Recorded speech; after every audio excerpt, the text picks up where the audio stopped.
Mesdames et messieurs, bonjour à tous et à chacun. Merci de nous rejoindre sur notre chaîne YouTube. C'est un énorme plaisir pour nous de vous retrouver. La date du 3 mars restera sans doute gravée dans les annales de l'histoire de trois pays de l'Afrique de l'Ouest, notamment dans la partie Sahel. Il s'agit du Mali, du Burkina Faso et du Niger. Ces trois pays, faut-il le rappeler, se sont unis dans le cadre de la création de ce qu'on appelle l'Alliance des États du Sahel. L'AES qui est devenue la Confédération désormais des États du Sahel.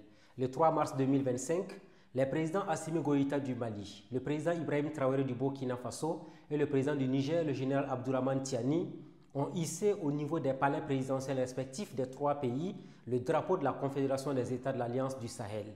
C'est une étape que vient de franchir ces trois pays, une étape qui marque aussi que les intentions liées à la création de l'AES sont davantage fortifiées et que ces trois pays ont décidé de s'engager dans une dynamique commune qui porte sur le retour de la paix, le retour de la stabilité et le retour du développement. Et dans ces trois palais présidentiels, on a connu des moments intenses liés naturellement à la montée des couleurs, mais aussi et surtout des messages qui ont été diffusés. Nous avons décidé de revenir dans notre émission de ce jour ou sur notre chaîne YouTube sur le discours qui a été présenté par le capitaine Ibrahim Traoré, le président du Burkina Faso, lequel discours a été tenu dans le palais présidentiel de Koulouba. Retour sur cette allocution qui aura duré 6 minutes, allocution au cours de laquelle le président revient sur un certain nombre de sujets qui ont marqué sa gouvernance et qui continuent d'être des leviers importants dans la dynamique qu'ils ont souhaité impulser au Burkina Faso et également à l'ensemble des États de l'AES.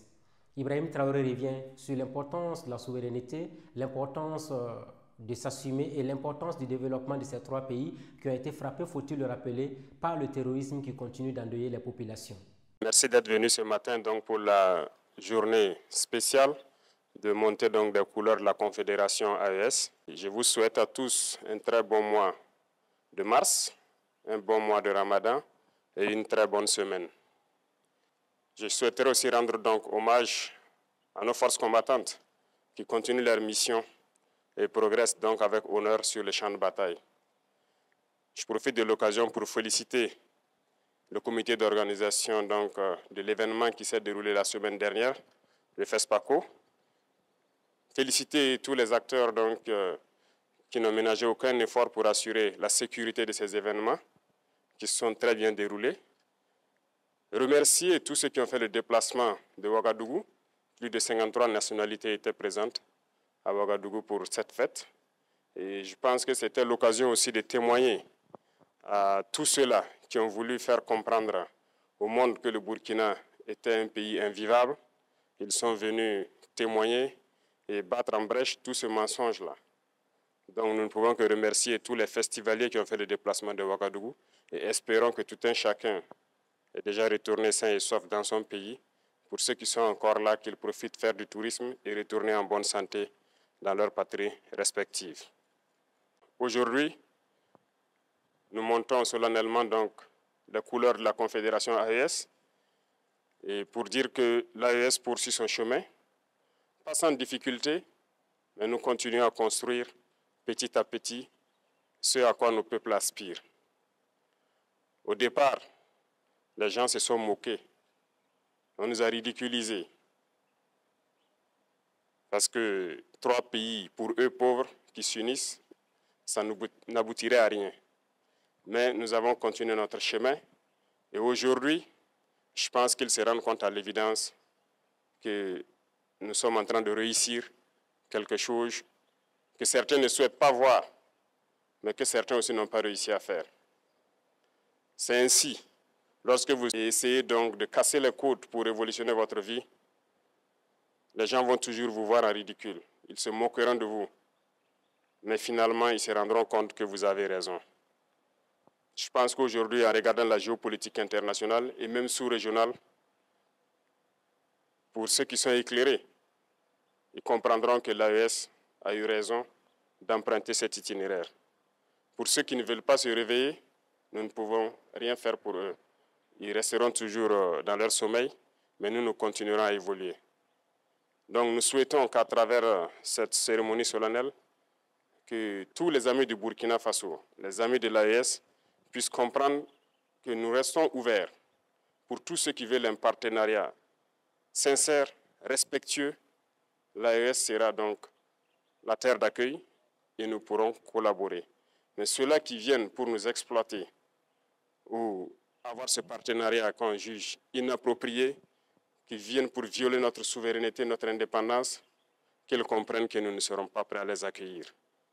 Nous poursuivrons notre marche parce que les difficultés contribuent à nous forger. Les difficultés nous rendent forts. L'AES est né dans le sang et la sueur. Il va poursuivre son chemin pour le bonheur des peuples du Sahel. Je souhaite que tout un chacun puisse donc, à travers ses actes quotidiens, faire en sorte que la révolution que nous avons entamée puisse être la bonne et la meilleure, qui puisse inspirer toute l'Afrique à s'unir. Quand je prends le cas du Burkina Faso, nous avons essayé beaucoup de choses et nous continuerons d'entreprendre beaucoup de choses, mais ça n'a pas été toujours facile. Notre seul crime peut-être, c'est de chercher à révolutionner notre système de santé, par exemple, à équiper nos hôpitaux, à construire des hôpitaux modernes. Peut-être que notre crime, ça a été de vouloir révolutionner notre système éducatif, à construire des écoles aux normes, à changer nos curricula. Notre crime, c'est peut-être d'avoir permis à nos agriculteurs d'avoir de l'engrais moins cher, de labourer leurs champs gratuitement pour qu'on atteigne l'autosuffisance alimentaire. Ou notre crime, peut-être, c'est de vouloir construire des infrastructures routières et ferroviaires pour que nos populations puissent se déplacer. Bref, tout ce que nous essayons de faire, je pense que certains ont toujours essayé. Malheureusement, des esclaves de salon, les Africains qui suivent aveuglement les impérialistes ont essayé de nous décourager. Il n'y a pas de raison de se démotiver, parce que l'histoire nous a toujours donné raison et l'histoire continuera de nous donner raison. Aujourd'hui, sur notre sol poussent tellement de choses. Et lorsque nous avons annoncé au départ que nous avons voulu nous lancer dans cette agriculture, ils nous ont pris pour des fous. Ils ont dit que ça ne marcherait pas. Aujourd'hui, notre cacao se porte très bien. Le tournesol marche très bien au Burkina. Notre blé se porte très bien. Bref, il y a tellement de spéculations que nous avons essayé, mais on a essayé de nous décourager. Et je souhaite que vous ne puissiez jamais être découragés dans vos tâches quotidiennes pour révolutionner vos vies. Et ça doit être ainsi pour tout le monde, et pour dire que l'Afrique doit comprendre que nous avons le potentiel pour être autosuffisant, pour être indépendant, pour être souverain. Cette bataille va continuer au sein de l'AES et nous continuerons à nous donner la main, à nous unir. Vive l'Afrique unie et prospère. Vive le Sahel uni, libre, en paix et prospère. Vive le Burkina Faso. Que Dieu bénisse notre patrie. La patrie ou la mort, nous vaincrons. Mesdames et messieurs fidèles à notre chaîne YouTube, qui dit Burkina Faso, qui dit Mali, qui dit Niger, parle de trois pays qui ont été frappés par la barbarie, les ennemis de leurs nations respectives et les ennemis qui ont voulu naturellement endeuiller continuellement les populations. C'est une dynamique qui a été engagée dans le cadre de la lutte contre la barbarie, dans le cadre de la lutte contre la violence, dans le cadre de la lutte contre l'ennemi commun. Aujourd'hui, la dynamique est de ramener la paix, la quiétude et permettre ce qu'on appelle la libre circulation des biens et des personnes. Et à la fin de son allocution, vous avez remarqué que le capitaine Ibrahim Traoré, président du Burkina Faso, a souhaité qu'on travaille à avoir une Afrique qui gagne, une Afrique unie, une Afrique prospère dans laquelle il y a des perspectives.